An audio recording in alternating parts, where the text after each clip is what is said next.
Ready? Okay. सुप्रभात विद्यार्थी मित्रांनो, कसे आहात? मजेत आहात ना? हा. आज बृहन्मुंबई महानगरपालिकेच्या सपोर्ट टू स्टेट या उपक्रमाअंतर्गत मी आपल्या सर्वांचे स्वागत करत आहे. मुलांनो, आज कोणता सण आहे रे? सांगा बघू. दहीहंडी. बरोबर.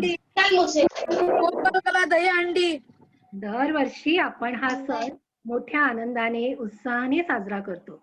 पण आज मात्र आपल्याला हा सण घरातच साजरा करायचा आहे. कारण या करोनामुळे आपण ना बाहेर पडू शकत ना हा सण साजरा करू शकत आहे. पण जाऊ दे, आपण काय करायचंय, घरातच हा सण साजरा करायचा आहे. आता आपण जसा हा दहीहंडी सण साजरा करतो तसंच आपण आपल्या भारतामध्ये वेगवेगळे सण साजरे करत असतो. सांगता येतील का मला तुम्हाला काही नावं? सांगा बघू. दिवाळी. दिवाळी. छान छान. होळी. होळी, दिवाळी, रक्षाबंधन. हा. आणि आपण वसीम आणि असदला शुभेच्छा दिली तो सण कोणता? बरोबर. हा, हे सगळे सण साजरे करत असतो. आता मी तुम्हाला काही चित्र दाखवते. त्या चित्रामध्ये तुम्हाला मी इथे काही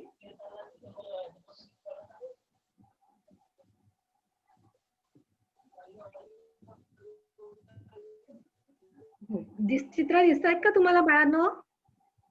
नाही दिसत आहे मॅडम. नाही मॅडम. मॅडम नाही दिसत. नाही दिसत आहे मॅडम.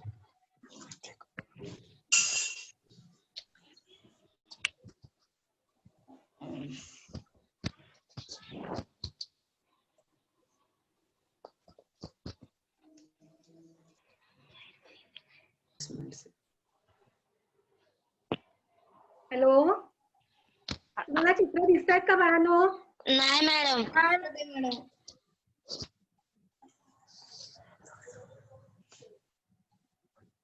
सर इथे sir. Hello Jadhav sir. Share कर सुजाता. चित्र दिसत नाहीये बाई. स्क्रीन शेअर केली पण दिसत नाहीये. ओके, तुम्ही तुमचं बोलत राहा, मी करतो इकडे ट्राय. ओके, तुम्ही बोलत राहा. बोलत राहू सर, पण मला समोर चित्र कशी दिसतील? Hello sir. तुझं काही तू तोपर्यंत चालू कर ना, वेगळं बोल ना, वेगळं बोल सुजाता. दरवर्षी आपण हे सण साजरे करत असतो. आता सणांमध्ये कोणकोणते सण साजरे करतो आपण? होळी, दिवाळी, रक्षाबंधन, बकरीद. बरं, आता दिसतात का तुम्हाला सणांची चित्र?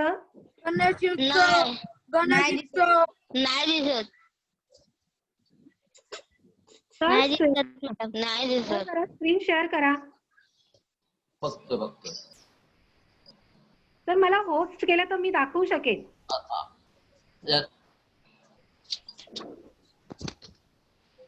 हॅलो. हा बोला सर. रेखा मॅडम, त्यांना होस्ट करा ना. केले त्यांना होस्ट सर. ओके. पण त्याच्यात शेअर स्क्रीन येतच नाहीये सर.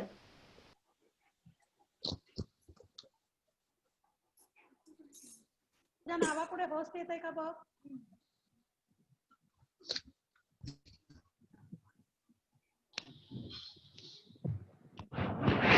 को होस्ट येत आहे मॅडम. हा, मग त्याला क्लिक कर. हो होस्ट आलं तरी होणार. तू दाखवू शकते म्हणजे तू. नाही होत आहे. स्क्रीन शेअरच होत नाही. सरांकडे पाठवलेस का? हो, सरांकडे पाठवलंय. इथे काही डॉक्युमेंट.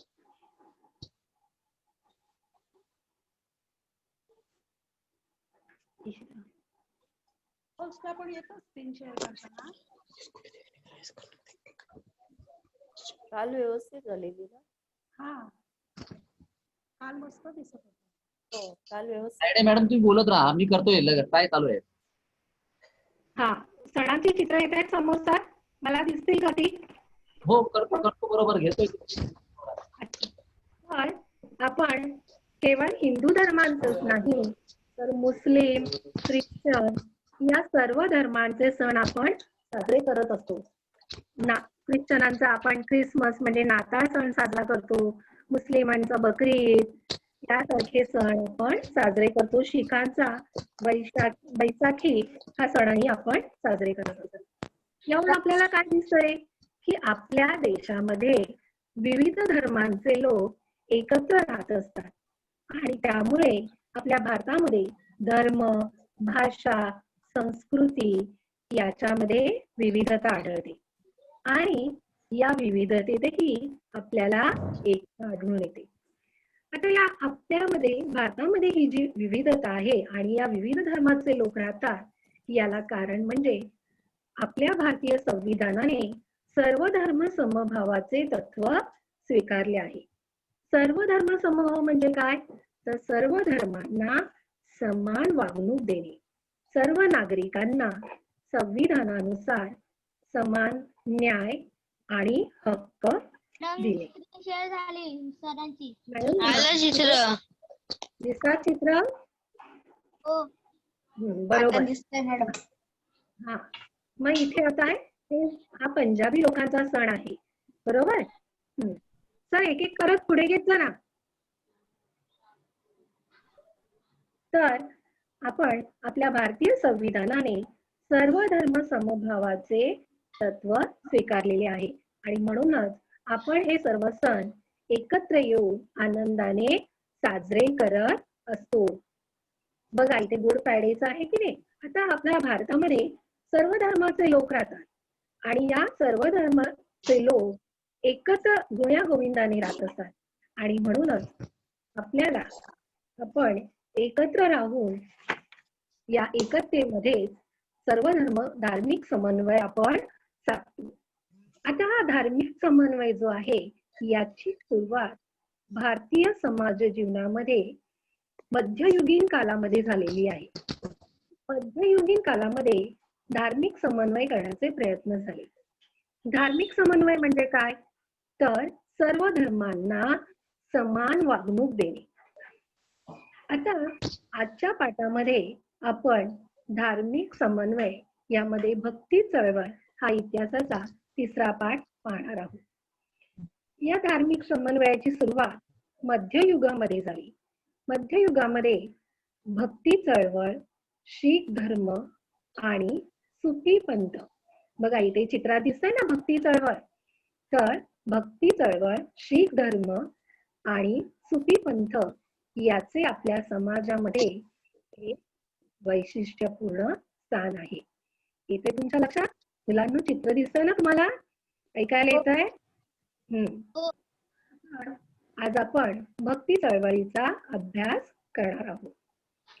भारतामध्ये निरनिराळ्या प्रदेशामध्ये या ज्या विचारधारा निर्माण झाल्या आहेत यामध्ये भक्ती चळवळ, शीख धर्म आणि सुफी पंथ यांचा खूप महत्वाचा वाटा आहे.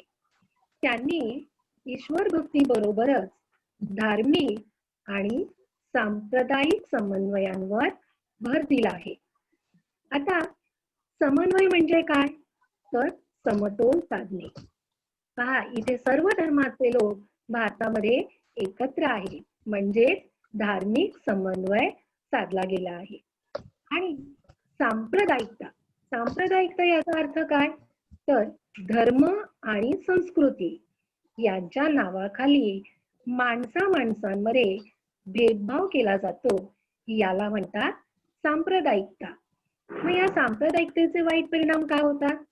तर समाजामध्ये जातीय दंगली, तंटे, वाद इत्यादी वाईट गोष्टी घडतात आणि त्याचा परिणाम धार्मिक समन्वयांवर येऊ शकतो.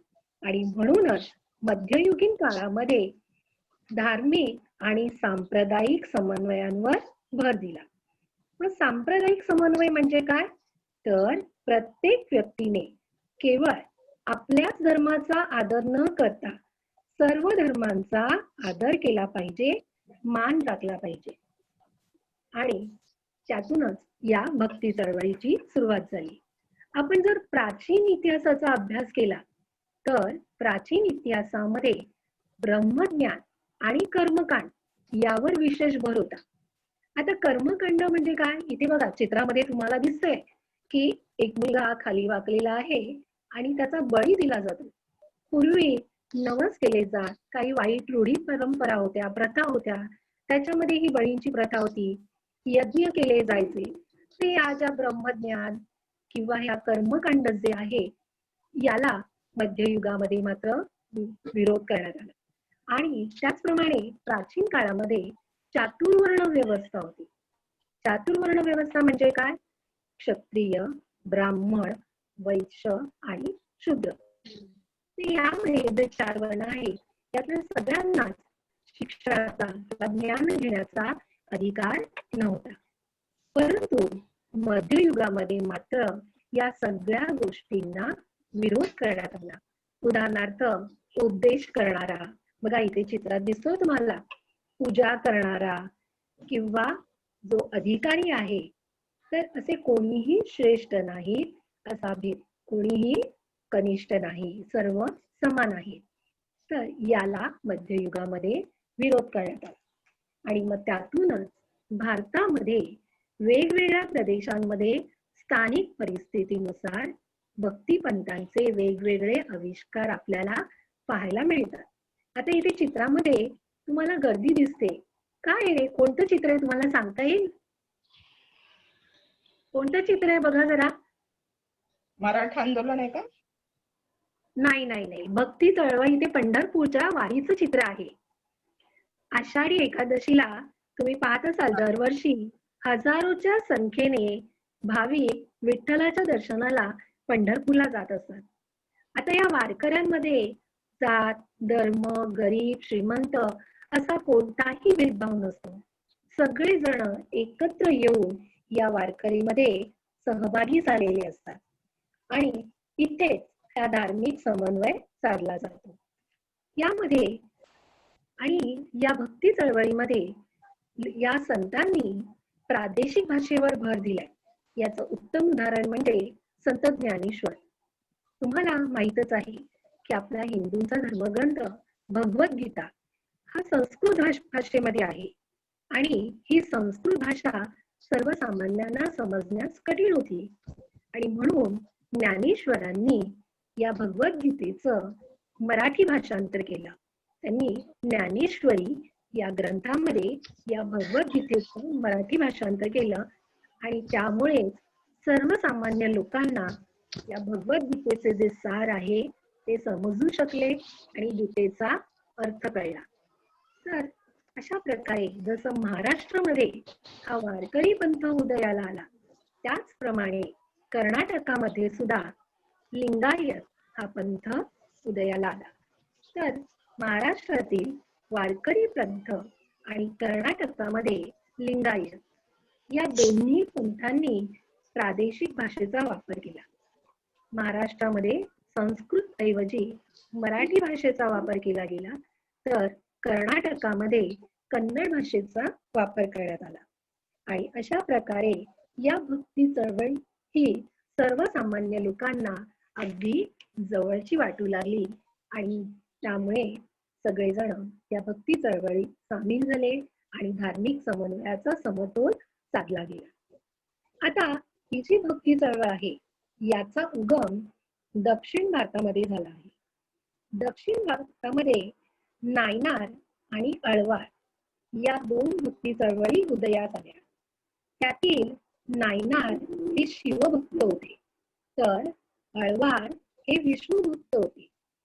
त्यावेळी लोकांचा असा समज होता की शिव आणि विष्णू एकच आहे असे म्हणून त्यांच्यामध्ये समन्वय करण्याचे प्रयत्न झाले आणि त्याच्यातूनच हरिहर या स्वरूपातील मूर्ती म्हणजेच अर्धा भाग शंकर आणि विष्णू अर्धा भाग विष्णू अशा प्रकारे निर्माण करण्यात आली. आता ही जी भक्ती चळवळ आहे या भक्ती चळवळीत समाजातील सर्व स्तरांमधील लोक सहभागी झाले होते. या चळवळीमुळे लोकांना माणूस म्हणून जगण्याचे स्वातंत्र्य मिळाले. या भक्ती चळवळीने आपल्याला कोणकोणत्या मूल्यांची शिकवण दिली पहा. ईश्वर प्रेम, माणुसकी, भूतदया आणि करुणा.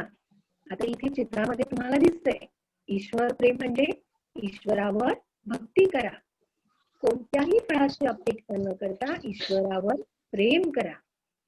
भूतदया म्हणजे जे मुके प्राणी आहेत त्यांच्यावर दया करा. बघा, तुम्ही मुलांनो शाळा सुटली की रस्त्यामधून घरी जाताना एखादा कुत्रा दिसला किंवा गाढव दिसला तर तुम्ही त्याला उगाचच दगड मारता. हे करणं योग्य आहे का? नाही. म्हणजेच भूतदया म्हणजे काय? तर मुक्या प्राण्यांवर दया करा, त्यांना त्रास देऊ नका. आणि तिसरं मूल्य आहे माणुसकी. माणुसकी याचा अर्थ काय?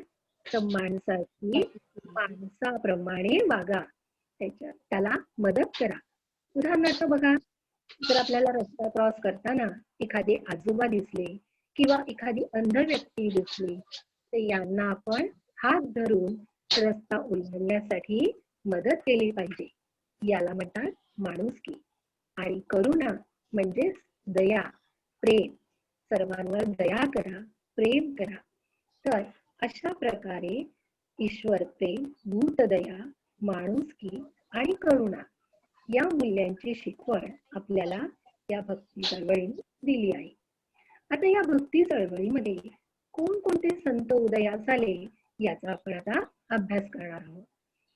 या भक्ती चळवळीचा पाया सर्वात आधी दक्षिण भारतामध्ये भक्कम केला गेला आणि तो म्हणजे रामानुज या संतांनी.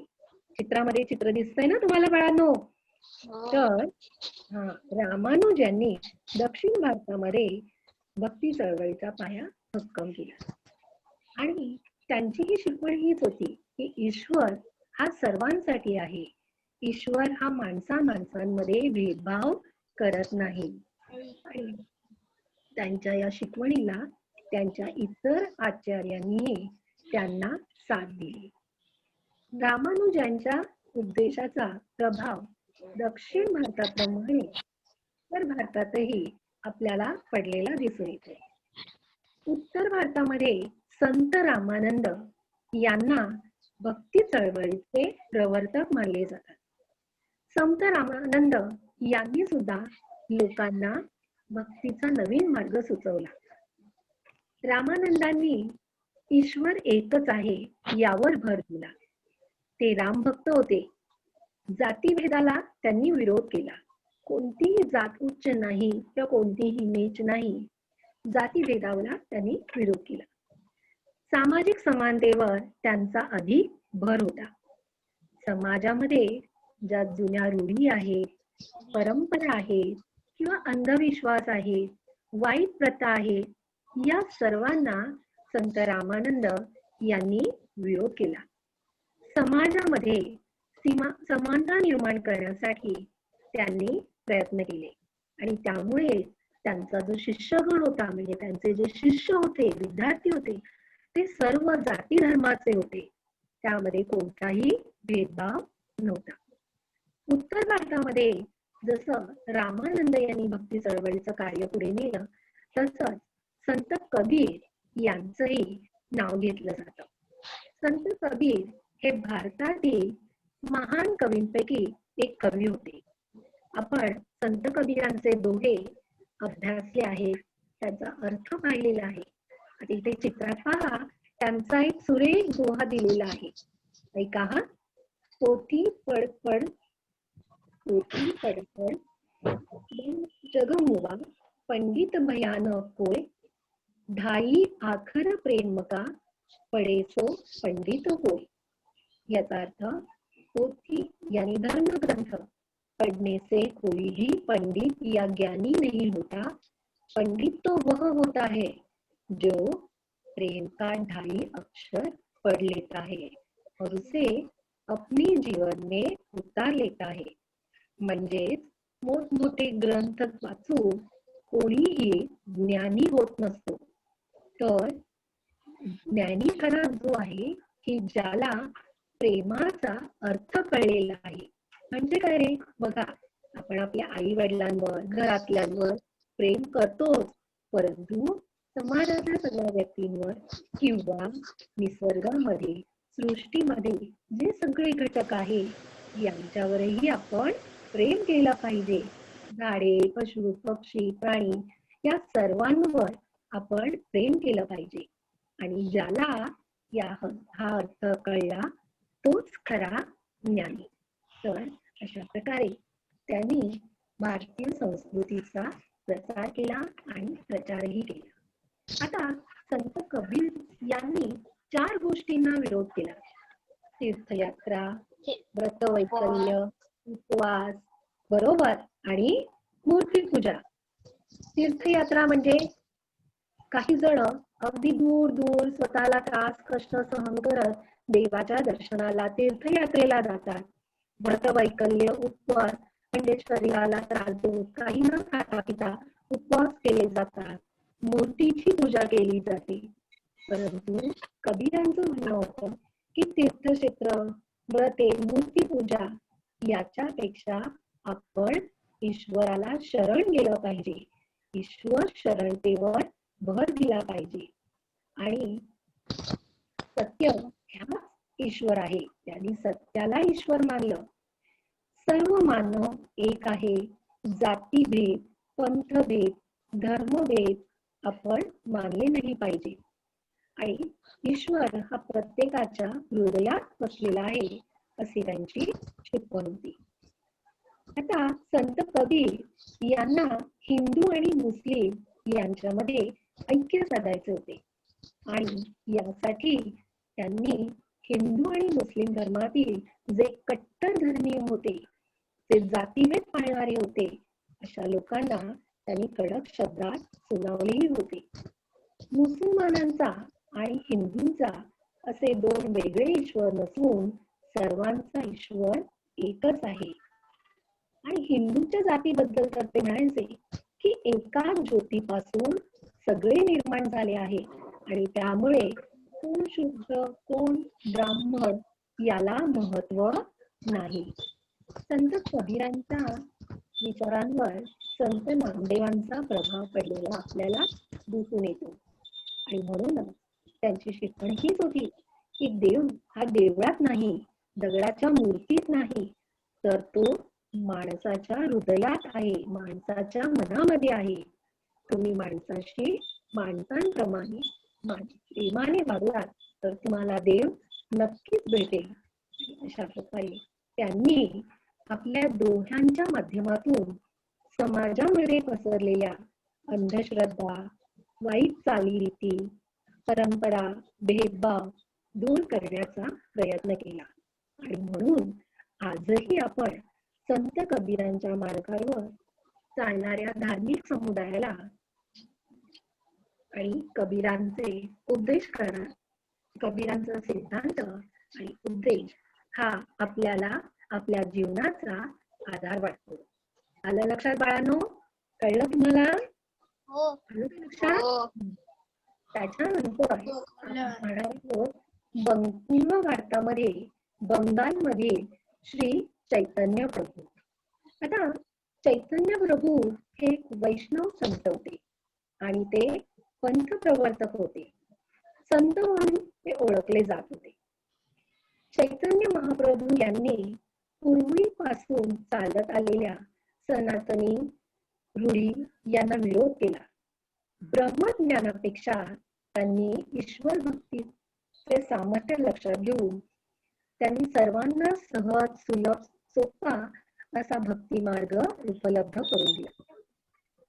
चैतन्य प्रभू यांनी श्रीकृष्णाला आपले उपास्य दैवत मानले आणि म्हणूनच शुद्ध निर्मळ आणि पवित्र आचरणाने आणि अढळ श्रद्धेने त्यांनी बंगालमध्येच नव्हे तर ओरिसा, मथुरा, वाशी या ठिकाणी हरिनामाचे महात्म्य प्रस्थापित केले आहे.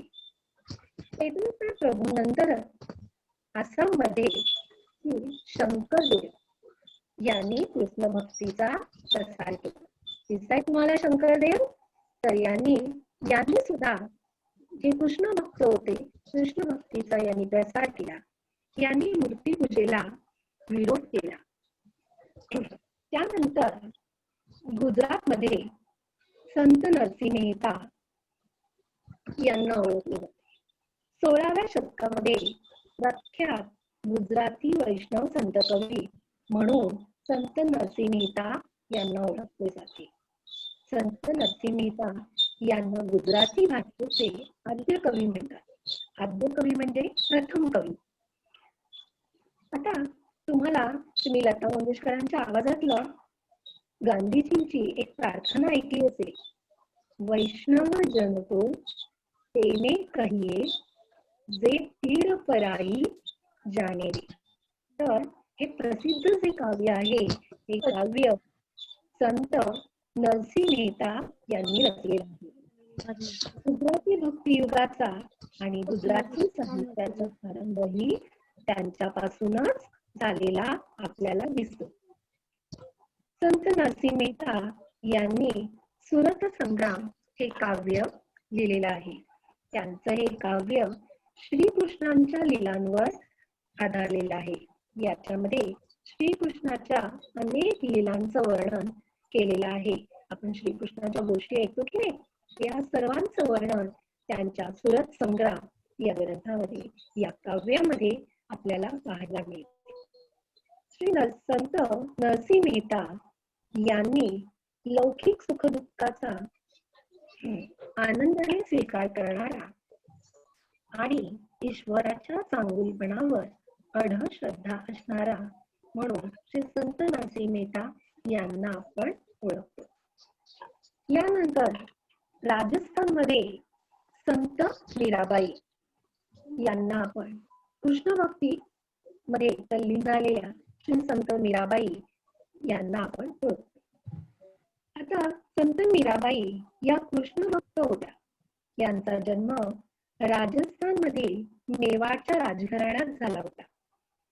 त्यांनी जवळपास 1200 ते 1300 रचना रचलेल्या आहेत आणि त्या सुद्धा श्रीकृष्णाला उद्देशून त्यांनी या रचना लिहिलेल्या आहेत. त्यांच्या या रचना कृष्ण भक्तीची साक्ष देतात. त्यांनी आपल्या या रचना राजस्थानी आणि गुजराती या भाषांमध्ये केलेली आहे. या भक्ती रचना त्यांच्या आजही आपण वाचत असतो, ऐकत असतो.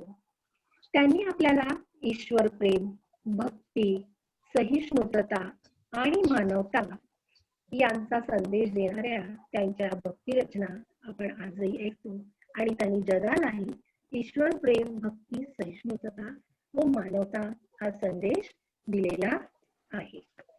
संत मीराबाई नंतर संत रोहिदास. बघा इथे चित्रामध्ये तुम्हाला दिसतात की नाही संत रोहिदास. तर संत रोहिदास हे सुद्धा संत मीराबाईंप्रमाणे कृष्ण भक्त होते. मध्ययुगीन भारतातील हे हिंदू संत होते. यांच्या गुरुचे नाव रामानंद स्वामी होते, तर मीराबाई यांच्या शिष्या होत्या. संत रोहिदास हे समाजाच्या एकतेसाठी सदैव झगडत राहिले. जागोजागी त्यांनी मंदिरे प्रस्थापित केली आणि मंदिरात सर्व धर्मीयांना त्यांनी प्रवेश दिला. संत रोहिदास हे चांभार होते. चांभार म्हणजे चपला शिवणारे. ते आपल्या जाती बांधवांना उपदेश करताना सांगत, बघा त्यांनी किती सोप्या भाषेत आपला उपदेश केला आहे. चपला शिवताना सळ, सळ म्हणजे धागा. चपला शिवताना सळ म्हणजे धागा आपण वापरतो, तर त्याच धाग्याने समाजाचे कल्याण करायचे असेल तर ज्ञानही जोडायला हवे. त्यामुळे आपल्याला मानाने जगायला बळ मिळेल. तसंच सांभार चप्पल शिवताना चप्पल जशी ठोकून ठोकून नीट करतो, तसंच आपणही समाजामध्ये भेदभाव करणाऱ्या ज्या प्रवृत्ती आहेत त्या वाईट प्रवृत्तींना आपण ठोकलं पाहिजे. आणि चप्पल घातल्यामुळे आपल्या पायाला जे उन्हाचे चटके बसतात ते बसत नाही. आणि म्हणून त्यांनी सांगितलंय की आपण दुःखितांच्या पायांचे चटकेही दूर करून अनिष्टाचे मूळ कापायला हवे. अशा प्रकारे त्यांनी साध्या सरळ सोप्या भाषेत हा जो उद्देश केला आहे तो सर्वसामान्यांपर्यंत आजही आपल्याला पोहोचलेला दिसून येतो. संत रोहिदास यांच्यानंतर वारकरी संप्रदायातील संत म्हणून संत सेना, संत रोहिदास यांच्यानंतर आपण संत तुलसीदास यांची माहिती घेणार आहोत. आता तुम्ही टीव्हीवर सुट्टीमध्ये रामायण ही मालिका पाहिली का रे? रामायण मालिका पाहिली तुम्ही सगळ्यांनी? रामायण मालिका नाही पाहिली? बरं बरं, रामायण म्हणजे कोणावर आहे रे रामायण? कोण असे कोण कोण आहे त्याच्यात रामायणामध्ये? कोणाच्या गोष्टी आपण वाचतो रामायणामध्ये? तुम्ही परीक्षा पण दिली आहेत ना रामायणाची? हा, राम, सीता, लक्ष्मण, बरोबर, यांच्या गोष्टी आपण रामायणामध्ये वाचतो. तर रामायणातला श्रीरामचरितमानस हा ग्रंथ संत तुलसीदास यांनी लिहिलेला आहे. या ग्रंथामध्ये त्यांनी रामभक्तीचा सुंदर आविष्कार लिहिलेला आपल्याला दिसून येतो. त्यांनी धार्मिक सांप्रदायिक मतभेद मिटवून समाजामध्ये आदर्श जीवनाचे ध्येय लोकांना पटवून दिले. आपल्या काव्याद्वारे त्यांनी लोकांसमोर मानवतावादी धर्म शिकवला. येतं लक्षात बाळांनो तुम्हाला? त्यांनी कोणता ग्रंथ? संत तुलसीदास यांनी श्री रामचरित मानस. संत तुलसीदासानंतर वारकरी संप्रदायातील संत सेना हे ओळखले जातात. संत सेना हे उत्तर भारतातील होते, परंतु त्यांनी मराठी भाषा आत्मसात करून मराठी भाषेवर प्रभुत्व मिळवले. त्यांनी ही उच्च नीच, जातीभेद या वाईट परंपरा मोडीत काढण्यासाठी उपदेश केला. संत सेनेनंतर संत सूरदास. संत सूरदास हे हिंदी साहित्यातील महाकवी म्हणून ओळखले जातात. संत सूरदास हे अंध होते आणि त्यांच्या सूरसागर या ग्रंथासाठी ते प्रसिद्ध आहे. कृष्ण भक्ती हा त्यांच्या काव्याचा विषय होता. अंधत्व, निराधारता आणि निरक्षरत्व. बघा, अंधत्व म्हणजे ते अंध होते आणि निरक्षर म्हणजे त्यांना लिहिता वाचता येत नव्हते, परंतु तरी सुद्धा या सर्वांवर मात करून संत सूरदास यांनी सुरेख काव्यरचना केलेली आहे. संत सूरदासानंतर मुस्लिम संत रसा खान हे सुद्धा भक्ती चळवळीचे प्रवर्तक मानले जातात. संत रसा खान हे मुस्लिम होते, परंतु मुस्लिम असूनही त्यांनी कृष्ण भक्तीवर अतिशय सुरेख अशी काव्यरचना केलेली आहे. आलं बाळा तुमच्या लक्षात? तर हे सगळे वारकरी पंथातील संत होते. यांनी या भक्ती चळवळीद्वारे समाजामध्ये वाईट परंपरा, अंधश्रद्धा, रूढी यांना विरोध केला आणि धार्मिक समन्वय साधण्याचा प्रयत्न केला. ज्याप्रमाणे उत्तरेमध्ये आणि दक्षिण भारतामध्ये या भक्ती चळवळीचा पाया घातला गेला, त्याच्यामध्ये जसं वारकरी पंथाबरोबरच लिंगायत पंथ हाही श्रेष्ठ मानला जातो. या लिंगायत धारेचा जो प्रसार केलेला आहे तो संत श्री बसवेश्वर यांनी. संत श्री बसवेश्वर यांनी कर्नाटकामध्ये लिंगायत विचारधारेचा प्रसार केला.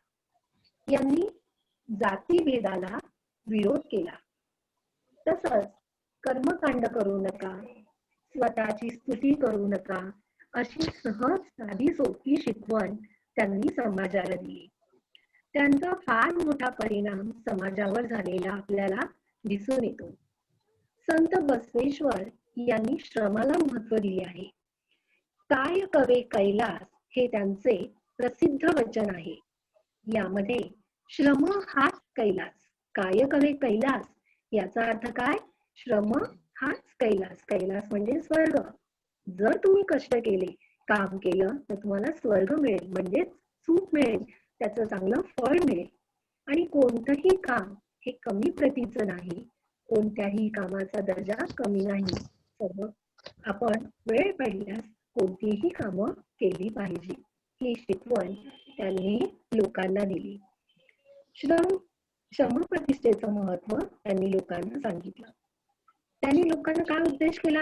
वाचन साहित्य वाचा, ज्ञानी व्हा, नैतिक बना, स्वतःमध्ये बदल करा आणि स्वतःमध्ये जे वाईट दोष आहेत ते दूर करण्याचा प्रयत्न करा.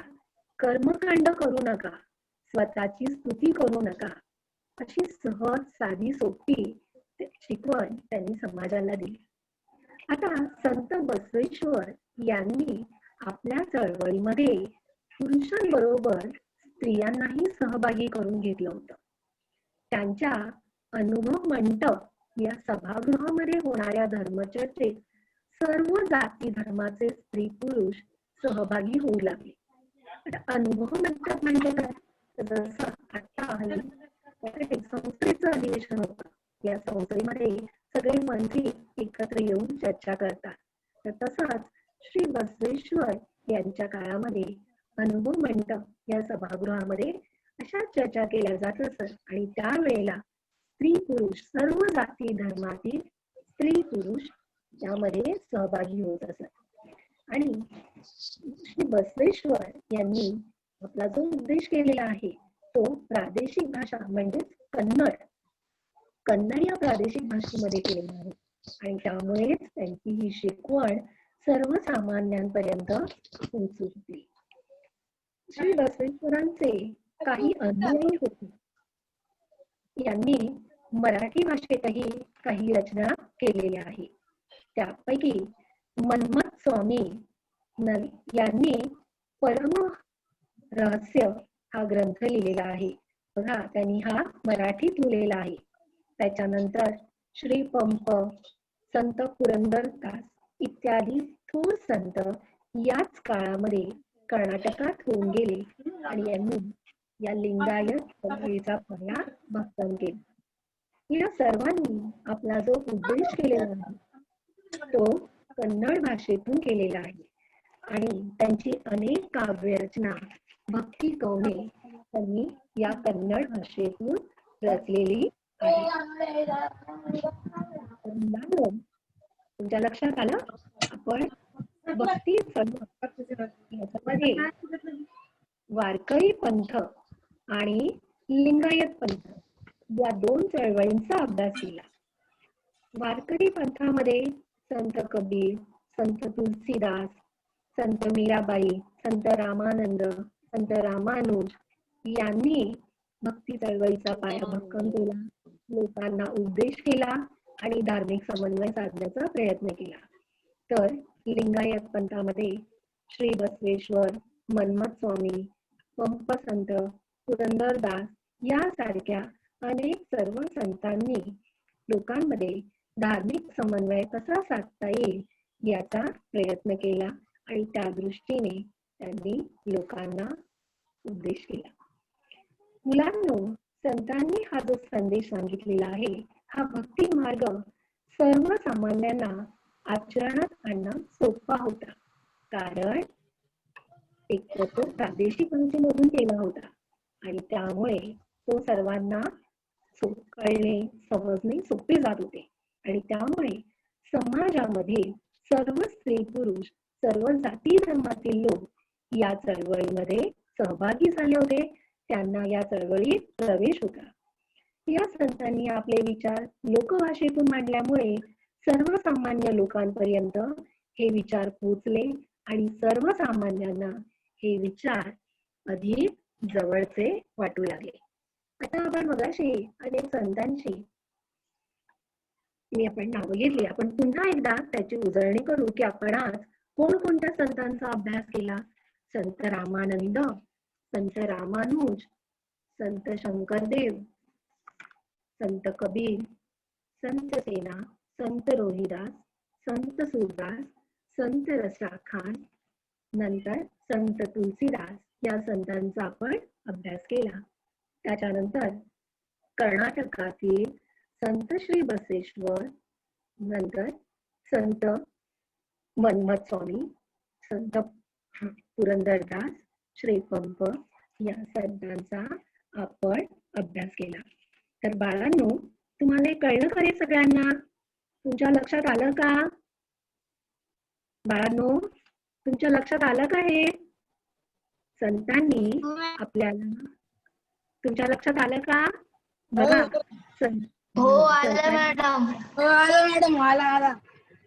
धार्मिक समन्वय साधण्यासाठी संतांनी जो उद्देश केला आहे, या सर्व संतांचा शेवटी एकच उद्देश आहे. ईश्वर हा एक आहे. सत्यालाच ईश्वर माना. मूर्तिपूजा करू नका. व्रत वैकल्य उपवास तपास करण्यापेक्षा माणसांमध्ये देव शोधा. दगडाची पूजा करू नका, मूर्तीची पूजा करू नका, तर माणसामध्ये देव शोधा. आणि या भक्ती चळवळीने आपल्याला 4 मूल्यांची शिकवण दिली. माणुसकी. माणुसकी म्हणजे काय मला सांगा रे? माणुसकी म्हणजे काय? हा, माणसाने वागायचं. बरोबर, माणसाने माणसाशी माणसाप्रमाणे म्हणजे चांगलं वागायचंय. आणि धूर्तदया याचा अर्थ काय रे? काय मॅडम? धूर्तदया. धूर्तदया चांगलं बरोबर. वागायचं त्यांच्या प्राणी मात्रांवर चांगलं वागायचं. त्यांच्यावर बरं त्यांना त्रास द्यायचा नाही. त्याच्यानंतर करुणा. सर्वांवर प्रेम करा. बघा, माणुसकी, धूर्तदया, करुणा आणि मूल्य काय? सहिष्णुता. सहिष्णुता म्हणजे सर्व धर्म ना समान वागणूक. केवळ आपल्याच धर्माचा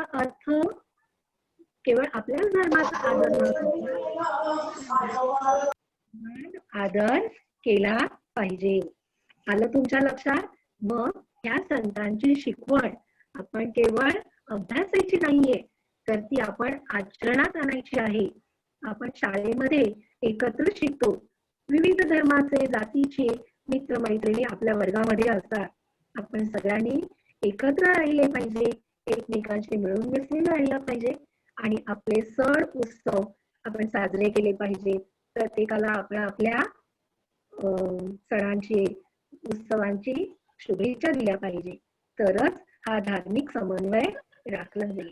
मुख्यत्वे करून केवळ आपलाच धर्म नाही, तर दुसऱ्याच्या धर्माचाही आपण आदर केला पाहिजे. आणि हे जर झालं तर आपल्या समाजामध्ये धार्मिक समन्वय साधला जाईल आणि या धार्मिक समन्वयामुळे सामाजिक समतोलही साधला जाईल. आलं लक्षात बाळांनो? आता बघा, मी तुम्हाला काही प्रश्न विचारते, मला त्याची उत्तरच सांगायची. भक्ती चळवळीचा उगम कोठे झाला? मॅडम मी सांगू? हा सांग. भक्ती चळवळीचा उगम भारतात झाला. भारतात, पण कोणत्या ठिकाणी? बरोबर, भारतात झाला, परंतु कोणत्या भागात? उत्तर भागात, दक्षिण भागात, कोणत्या भागात झाला?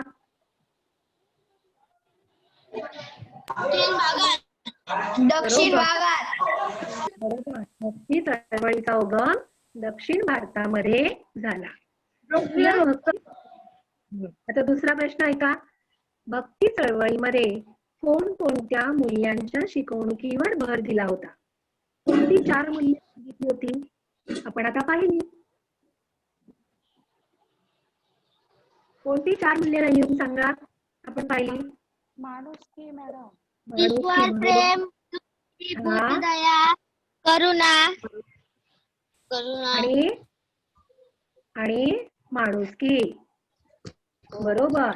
तर ईश्वर प्रेम, माणुसकी, धूर्तदया आणि करुणा या 4 मूल्यांवर भर दिला होता.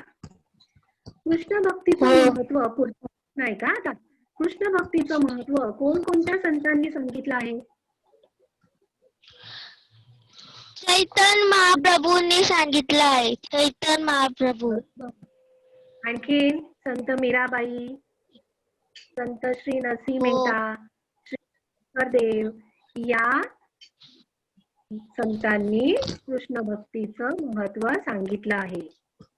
संत कबीर हो. बघा, आपण त्यांचे दोहे अभ्यासतो की नाही, तर संत कबीर यांनी आपल्याला कोणती शिकवण दिली आहे? त्यांनी काय सांगितलं आपल्याला? संत कबीर यांनी कन्नड नाही, संत कबीर त्यांनी आपल्याला काय सांगितलंय? सत्य हा काय आहे? कशाला ईश्वर मानलंय त्यांनी? बरोबर, कशाला ईश्वर मानलंय? ईश्वर बरोबर, सत्याला सत्याला. ईश्वर मानलंय. आणि मूर्ती पूजेला त्यांनी महत्व दिलेले देत आहेत अशी दिले त्यांनी नाही. शिकवण दिली. बरोबर, मूर्ती पूजेला त्यांनी महत्व दिले नाही. सत्य हाच ईश्वर आहे, सर्व मानव एक आहे ही शिकवण त्यांनी दिली आहे. कर्नाटकामध्ये लिंगायत धारेचा प्रसार करणारे कोणकोणते संत होते? कर्नाटकामध्ये ऐका प्रश्न. काय? कर्नाटकात आवाज नाही येते. कर्नाटकात लिंगायत धारेचा प्रसार करणारे संत कोण कोण होते? सांगा. संत श्री बसवेश्वर. बरोबर.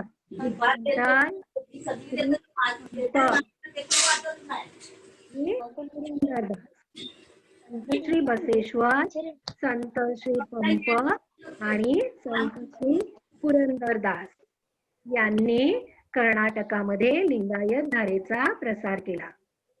गुजराती भाषेचे आद्य कवी म्हणून आपण कोणाला ओळखतो? गुजराती भाषेचे आद्य कवी कोणाला ओळखतो आपण? कोण आपण सांगा? गुजराती भाषेचे आद्य कवी म्हणून आपण कोणाला ओळखतो? संत आपण पाहिला ना, संत नरसिंह मेहता. कोण? संत नरसिंह मेहता. सांगा. छान, बरोबर. आता मुलांनो, तुम्हाला इथे काही प्रश्न दिसतात का? हे प्रश्न लिहायचे आणि याची उत्तरं घरी लिहून आपल्याला उद्या मला तुम्ही दाखवायची आहे. तर झाली वेळ?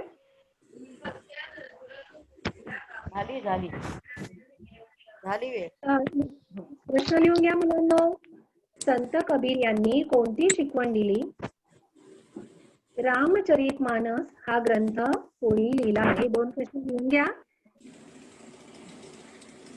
3 मिनिटं आहे. हॅलो, ऐकते मी.